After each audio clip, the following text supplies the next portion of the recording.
Boa noite, meus irmãos, que a paz e a luz do Divino Mestre Jesus esteja sempre conosco. Me chamo Leonardo Silva e hoje vamos estar conversando um pouco sobre o Livro dos Espíritos, né? Ele está aqui comigo, um livro de mais de 165 anos, completou agora há pouco, mas que nos trazem grandes revelações, né? Principalmente para o tema que vamos tratar hoje, né? Que vai estar lá no Atributos da Divindade. Vamos estudar hoje a pergunta da 10 à pergunta 13, né? Um tema bem interessante, que mais interessante ainda é que Kardec ele pega todo um capítulo para falar de Deus, né?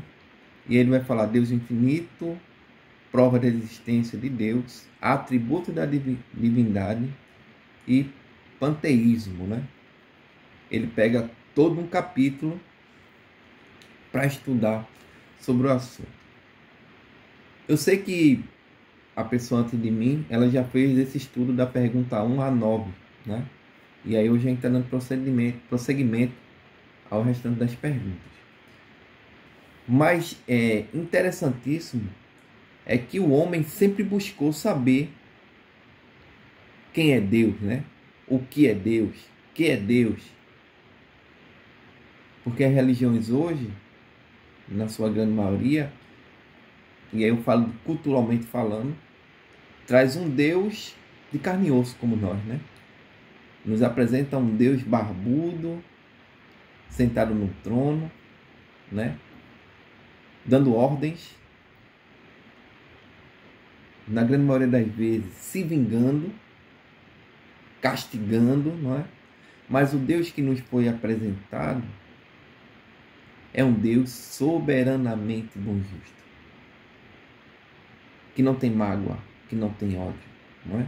E aí Kardec, pensando nessas questões, nessas dúvidas, né, que a humanidade sempre trouxe, sempre teve, ele deixa todo um capítulo para que a espiritualidade bondosa e amiga nos explicasse, né, nos respondesse na realidade. E aí eu vou pedir licença ao nosso irmão que já deve ter feito esse estudo, e a vocês também, só para a primeira pergunta. Veja que pergunta interessante. Que é Deus? Ele não perguntou quem é Deus ou o que é Deus. O que é Deus, né? E aí a espiritualidade bondosa e amiga responde, né? Deus é a inteligência suprema, causa primeira de todas as coisas. Inteligência suprema, causa primeira de todas as coisas, né? Já nos dando um direcionamento que Deus, sendo causa primeira de todas as coisas e a inteligência suprema, ele é um ser muito, muito, muito mais evoluído do que a compreensão que temos hoje ainda. E aí Kardec chega na pergunta número 10, né, quando ele começa atributos da divindade, quando ele pergunta: o homem pode compreender a natureza íntima de Deus? O homem pode compreender a natureza íntima de Deus? E os espíritos respondem: não. É um sentido que lhe falta, né? E agora vamos trazer a reflexão para a gente. A espiritualidade já diz que o homem ainda falta muito para compreender a Deus. Mas agora eu trago uma reflexão e uma pergunta ao mesmo tempo. Nós nos conhecemos, meus irmãos? Nós muitas vezes nem nos conhecemos, não é? E aí ficamos lutando, se agarrando a coisas para tentar entender ou compreender Deus, se não nos conhecemos ainda. Então a espiritualidade nos fala que levará ainda um tempo para a humanidade compreender Deus, principalmente nós que estamos ainda no mundo de prova e expiação, que ainda passaremos por diversos mundos, né? Pelo de regeneração, pelos mundos mais evoluídos, felizes, e assim sucessivamente.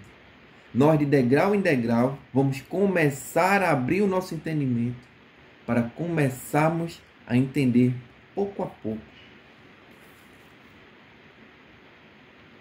a natureza íntima de Deus. Já demos o primeiro passo. Compreendemos que Deus, ele não é um ser como eu e vocês. Humano, né? Como falei lá atrás, as culturas nos levaram a crer nisso, né? Principalmente na minha juventude, né?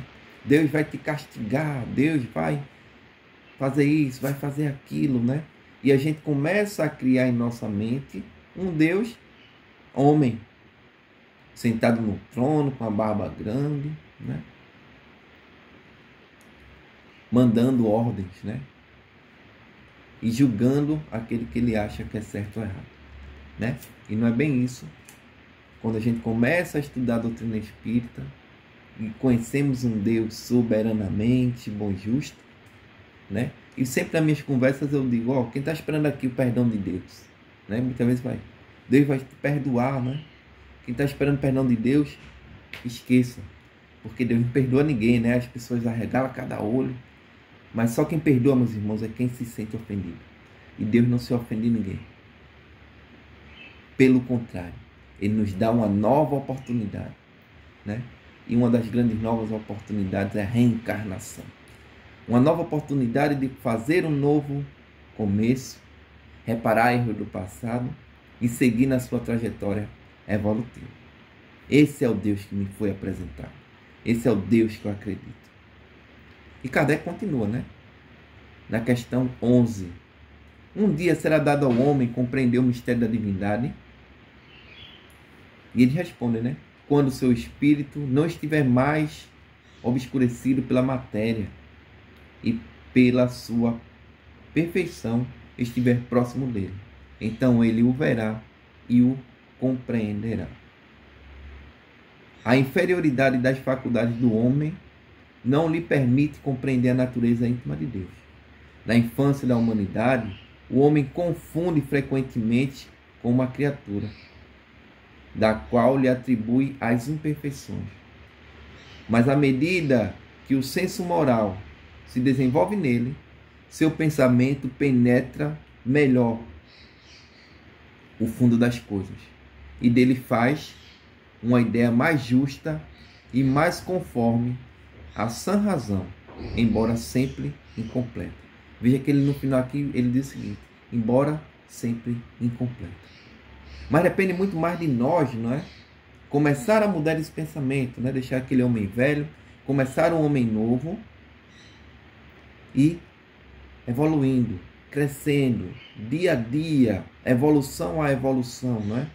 Ele fala aqui, que eu achei bem interessante, na infância da humanidade, né? Então nós demos já um passo, né? Saímos da primitividade e estamos hoje no mundo de prova e expiação. Mas quantas vezes já retornamos para esse mundo de prova e expiação? Quantas vezes falimos em nossas reencarnações, né? A gente tem um exemplo aí de Emmanuel, né?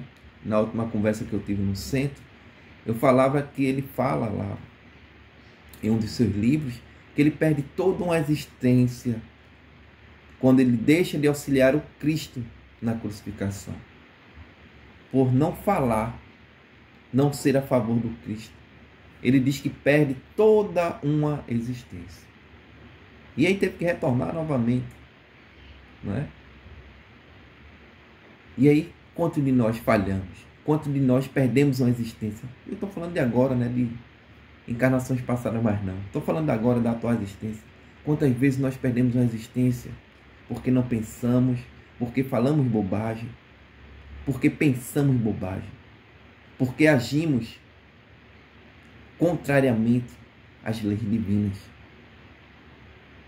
Como eu quero entender a Deus se eu nem me compreendo ainda, meus irmãos?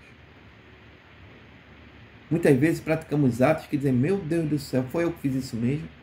Muitas vezes não nos conhecemos, não é? E aí isso leva tempo. Eu não estou dizendo que todo mundo tem que se conhecer de uma hora para outra, não. Leva tempo. Mas a atual encarnação é a mais importante, diz a espiritualidade. Porque se eu tiver o pensamento da seguinte forma, materialista, né? Eu vou fazer o que eu quero da minha vida porque quando eu morrer acaba tudo. Ou, tendo a compreensão da reencarnação, eu digo, eu vou fazer tudo o que eu quero mesmo. Sabe por quê? Porque eu vou ter outra oportunidade, na próxima eu volto melhor. Não pense assim. Tente melhorar nessa. Seja melhor hoje do que ontem e amanhã do que hoje. Seguindo uma das leis divinas, que é a lei de progresso. Aproveitem a atual encarnação, porque ela é a mais importante, né? Kardec, lá atrás, já se falava de que para cada encarnado existiam 3 desencarnados, a 4, né? Passamos aí pela pandemia que desencarnaram milhões de pessoas. Então imagine a fila lá. Se eu desencarnar hoje, eu não vou para frente, não. Não é como aqui na fila da loteria, que eu chego e tenho um conhecido e fica ali pela frente, não. Eu vou para o fim da fila. Então, imaginem o período que eu vou ficar aguardando uma nova oportunidade. E digo mais, espíritos que estão para reencarnar daria tudo para estar no meio do seu lugar, passando pelos sofrimentos que eu estou passando, pela dor que eu estou passando, simplesmente pela oportunidade de evoluir. Mas, Léo, o tema não é conhecer a Deus? Mas ele fala aqui que eu só consigo conhecer a Deus intimamente, ele fala aqui, não é? Não completamente, mas eu só vou conseguir quando eu começar a me despojar dessa matéria. Quando eu começar a evoluir, a melhorar. E aí vai demorar um tempo, né? O planeta Terra está às portas aí da regeneração. O planeta Terra vai passar. E os habitantes do seu planeta? Será que vão com ele? Né? Depois, quem puder, dê uma lidinha aí no Exilados de Capela. Um grande exemplo para todos nós. Capela evolui. Seus habitantes, nem todos evoluem com ela. E aí são exilados do planeta, colocados no mundo de prova e expiação, que é o planeta Terra, que estava saindo da primitividade. Depois você dê, quem puder, chega lá e dá uma lidinha, né? Então, conforme fomos evoluindo, conforme fomos tendo uma ideia mais justa e mais conforme, teremos uma imagem não tão completa, né? Que ele fala aqui que é incompleta ainda, da divindade de Deus. E aí vamos lá para a pergunta 12, né? Se não podemos compreender a natureza íntima de Deus, podemos ter uma ideia de alguma de suas perfeições? Que pergunta, meus irmãos. Eu vou repetir. Se não podemos compreender a natureza íntima de Deus, podemos ter uma ideia de algumas de suas perfeições? Vocês notaram que Kardec, ele faz uma pergunta, os espíritos respondem, e ele faz uma pergunta em cima da resposta dos espíritos? Beleza, se eu não consigo entender a natureza de Deus, eu posso ter alguma ideia, né, de suas perfeições? E os espíritos respondem sim, de algumas. O homem as compreende melhor à medida que se eleva acima da matéria. Ele as contravê pelo pensamento. Vê que interessante, né? Os espíritos respondem a mesma coisa a Kardec.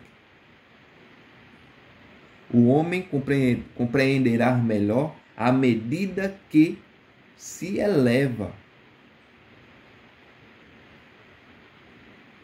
acima da matéria. Hoje, infelizmente, estamos muito apegados à matéria, principalmente quando nós falamos sobre orgulho, né? O livro dos Espíritos trata isso também, diz. Kardec pergunta, né? Qual o maior entrave para a melhoria do espírito? O que prende o homem ainda na pequenez? Os espíritos respondem: o orgulho e a vaidade, né? Um grande entrave. O orgulho é a raiz de todo mal. Pelo orgulho mato, eu já falei isso aqui, né? Pelo orgulho mato, pelo orgulho firo, tiro emprego, penso primeiro em mim, depois em mim, segundo em mim, depois minha família, depois vou pensar no próximo. E queremos conhecer os atributos da divindade, conhecer a Deus profundamente. Ele fala que um dia nós vamos conhecer e ver. Mas primeiro eu tenho que melhorar. Eu tenho que evoluir, crescer espiritualmente falando. Passar pelas fases da evolução. E aí chega a pergunta 13. Essa é uma das perguntas que Kardec fecha suas perguntas e os espíritos respondem dúvidas que nós tínhamos. E agora falando de cultura, culturalmente falando, e de coisas que a gente fica pensando, remoendo, né? Meu Deus, será? Quem criou Deus? Por que Deus ele é assim? Por que Deus ele é assado? E ele continua. Quando dizemos que Deus é eterno, infinito, imutável, imaterial, único, todo-poderoso, soberanamente bom e justo, não temos uma ideia completa de seus atributos, não é? Se eu digo que ele é eterno, infinito, imutável, imaterial, único, todo-poderoso, soberanamente bom e justo, eu deveria ter uma ideia, né? De todos os seus atributos e ver o que é que os espíritos respondem. Do vosso ponto de vista, sim. Porque aí nós tratamos Deus como um ser humano como nós.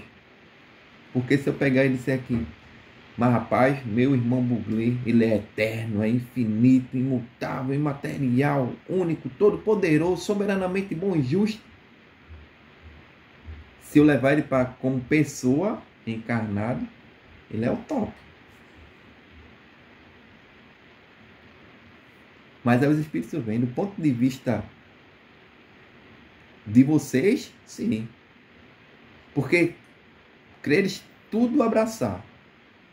Mas saber bem que há coisas acima da inteligência do homem, mais inteligente, e para as quais vossa linguagem, limitada às vossas ideias e às vossas sensações, não tem expressões adequadas. A razão vos diz com efeito que Deus deve ter essas perfeições no supremo grau. Porque se eu tivesse uma só de menos, ou não fosse de um grau infinito, ele não seria superior a tudo. E por consequente, não seria Deus. Por estar acima de todas as coisas, Deus não deve suportar nenhuma vicissitude e não tem nenhuma das imperfeições que a ignorância pode conceber. Vê que interessante. Lá atrás, quando veio Jesus, né? E aí, tema de várias palestras, né? As parábolas do Mestre Jesus. Para que aquelas pessoas daquela época entendessem, Jesus falava por parábola. Falando, contando histórias, para que as pessoas daquela época começassem a pensar naquela história. E eita, realmente. Porque naquele período as pessoas não tinham o entendimento que nós temos hoje. Inclusive, quando Jesus está próximo de voltar ao mundo espiritual, ele diz, eu vou, mas mandarei um Espírito Consolador, que para nós espíritas foi o Espírito de verdade, que dirá tudo aquilo que eu disse e muito mais. Dirá tudo o que eu disse e muito mais. Porque naquele período aquelas pessoas não tinham o entendimento. Se Jesus falasse naquele período, e ele já falava, né, de ressurreição, quem depois puder também olhar no Evangelho segundo o Espiritismo, ele vai ver lá ressurreição e reencarnação, né? Mas ele falava de ressurreição, para que aquelas pessoas da época entendessem. Se Jesus chegasse naquele período e começasse a falar de reencarnação, mundo espiritual, que só quem morre é o corpo físico, o espírito é eterno, as pessoas entenderiam? Não. Da mesma forma aqui. A inteligência do homem ainda é limitada. Chegamos num ponto e paramos. Desse ponto para frente, eu tenho que evoluir primeiro, passar por vários estágios, para começar a compreender, como ele fala aqui, nunca totalmente, mas eu vou começar a ter um entendimento diferente, devido à pureza do meu espírito. Veja como nós somos ainda. Nós imaginamos que somos só. O planeta Terra é o único planeta habitado. Olha para aí, menino. Como somos orgulhosos, né? E o planeta Terra é desse tamanho. Planetinha lá. E existem tantos planetas, né?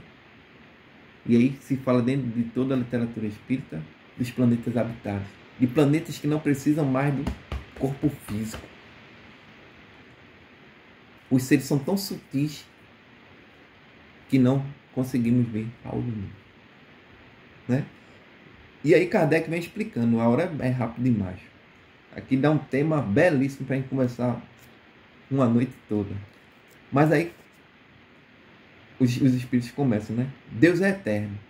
Se ele tivesse tido começo, teria saído do nada, ou teria sido criado ele mesmo, por um ser anterior. É assim que de degrau em degrau remontamos o infinito e a eternidade. É imutável. Se tivesse sujeito às mudanças, as leis que regem o universo não teriam nenhuma estabilidade. Vê que interessante, imutável. Não muda. Ele foi, é e será. Por isso que muitas vezes meu questionamento com nossos irmãos de outras religiões, né? E aí não é culpa deles.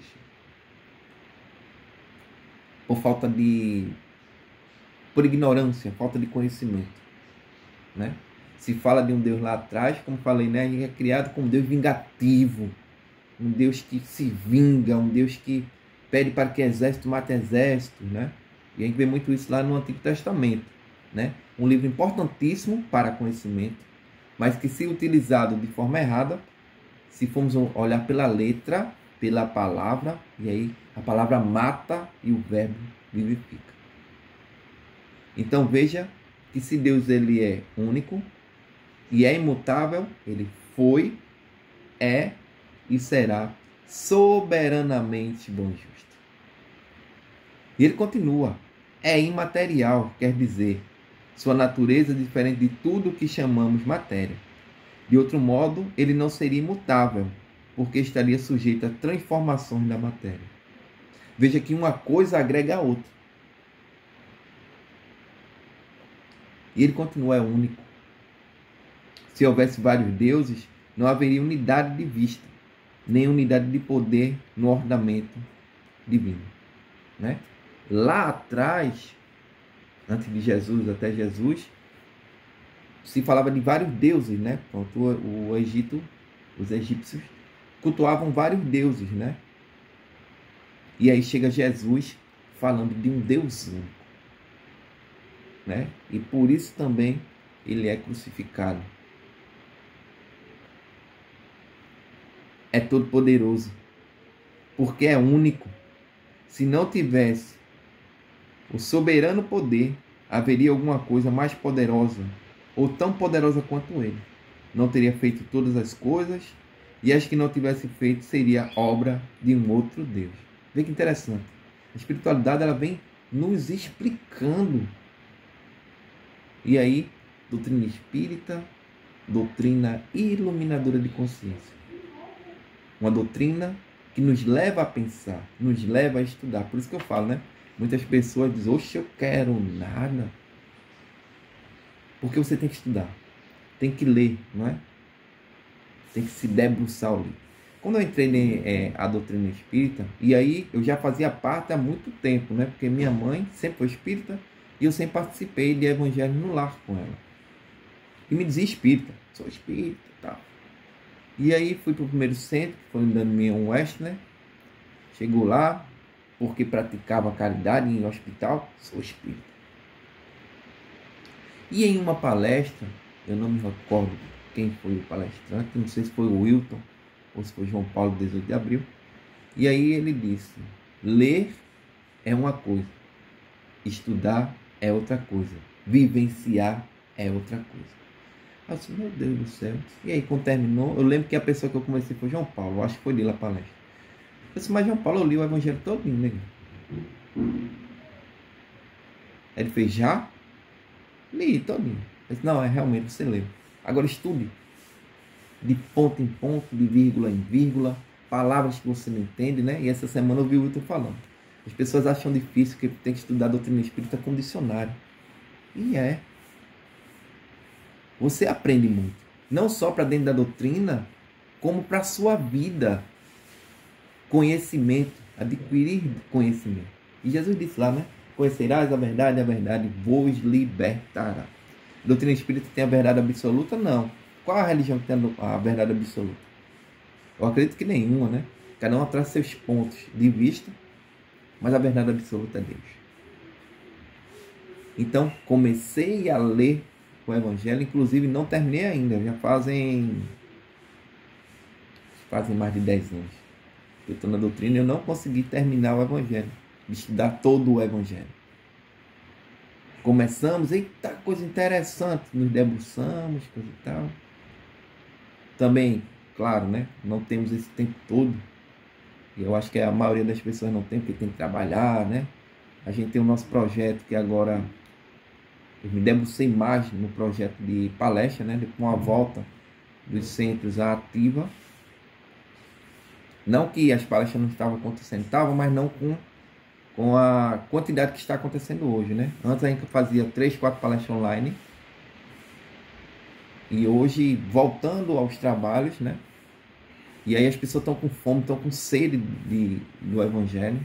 E a gente procura sempre não negar a isso, né? Muitas vezes não bate a data, a gente fala aí com outro palestrante, ele muda, eu vou no lugar dele e tal, e a gente vai. Então hoje a gente está com esse projeto. Eu falo a gente que não sou eu, sou simplesmente um instrumento quebrado, rasgado, tentando me consertar. Mas a espiritualidade me auxilia muito mais do que eu faço alguma coisa, né? Quando termina, eu disse, meu Deus, quem falou? Acho que foi eu não, né? Então a gente está nesse outro projeto agora. E aí a gente trabalha o dia todo, geralmente os centros são à noite, quando são final de semana na tarde, mas a gente está tentando fazer esse trabalho, tentando levar esse trabalho do Evangelho, né? Levando em conta o que Jesus nos pediu, e de pregar a toda criatura o Evangelho. Essa semana eu estava no centro e quando estava fazendo minha prece, meu Deus, se pelo menos uma dessas palavras que eu falar aqui tocar alguém, auxiliar alguém, já estou muito grato, mesmo sabendo que essas palavras muitas vezes não são minhas, né? E é um trabalho que eu acho muito bonito dentro da doutrina espírita, o consolar, o encorajar, né? Que aí eu acho que é a função daquele que vai lá na frente, que não é melhor do que ninguém, viu? Não é melhor do que ninguém. Muitas vezes é mais devedor do que aquele que escuta. Porque minha boca está bem perto do ouvido. Então, quando eu falo, o primeiro a escutar sou eu. Então, é muito mais para mim do que para qualquer outra pessoa. E aí, continuando, né? Ele fala, é soberanamente bom e justo. A sabedoria providencial das leis divinas se revela nas menores coisas, como nas maiores. E essa sabedoria não permite duvidar da justiça, nem da sua bondade. Deus, soberanamente bom e justo.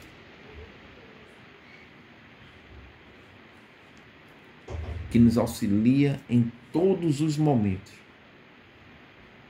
Infelizmente, nós só procuramos Deus nos momentos tristes, né? Nos momentos dolorosos, nos momentos de dores. Não agradecemos porque acordamos pela manhã, não agradecemos à noite pelo dia que passamos, bom ou ruim. No bom foi massa, no ruim serviu de aprendizado para mim. Não agradecemos por Ele ter nos dado um espírito protetor, um anjo guardião que abdicou de toda a existência para estar ao nosso lado. Muitas vezes esquecemos de Deus. Comecemos a refletir as nossas vidas, o ar que respiramos, né? Principalmente quando passamos aí por essa pandemia, meus irmãos. Quantos desencarnaram? E nós estamos aí. Quantos riquíssimos desencarnaram por falta de oxigênio, meus irmãos? Uma coisa que é dada de graça por Deus. E nós estamos aqui. Então façamos na realidade o melhor que podemos fazer. orar pelo aquele que sofre, auxiliar materialmente aquele que mais necessita, porque o mundo dá muita volta, meu irmão. O que doa hoje, amanhã pode estar recebendo doação. Aquele que está recebendo, amanhã pode estar doando. E antes de doar, dê uma lidinha no Evangelho segundo o Espiritismo, quando ele fala lá sobre caridade. Que ele nos pede para, até na hora de doar, tenhamos cuidado, para darmos com a mão para que a outra não veja, porque aquele que pede já está humilhado. Então, comecemos a nos compreender, a nos reconhecer, melhorando, para, de degrau em degrau, começarmos a entender a divindade. Meus irmãos, o melhor de tudo é que temos um Deus por nós. Espero ter auxiliado de alguma forma, né? Nesse trabalho que não é meu, que não é seu, de Jesus, de auxiliar de alguma forma. Mas o melhor é que depois você vá lá no Livro dos Espíritos, né? Da pergunta 10 à pergunta 13. Leia, mas dê uma estudadinha, tá certo? Fiquem na paz, que Deus nos abençoe. Até o próximo, se Deus quiser. Muita paz a todos, meus irmãos.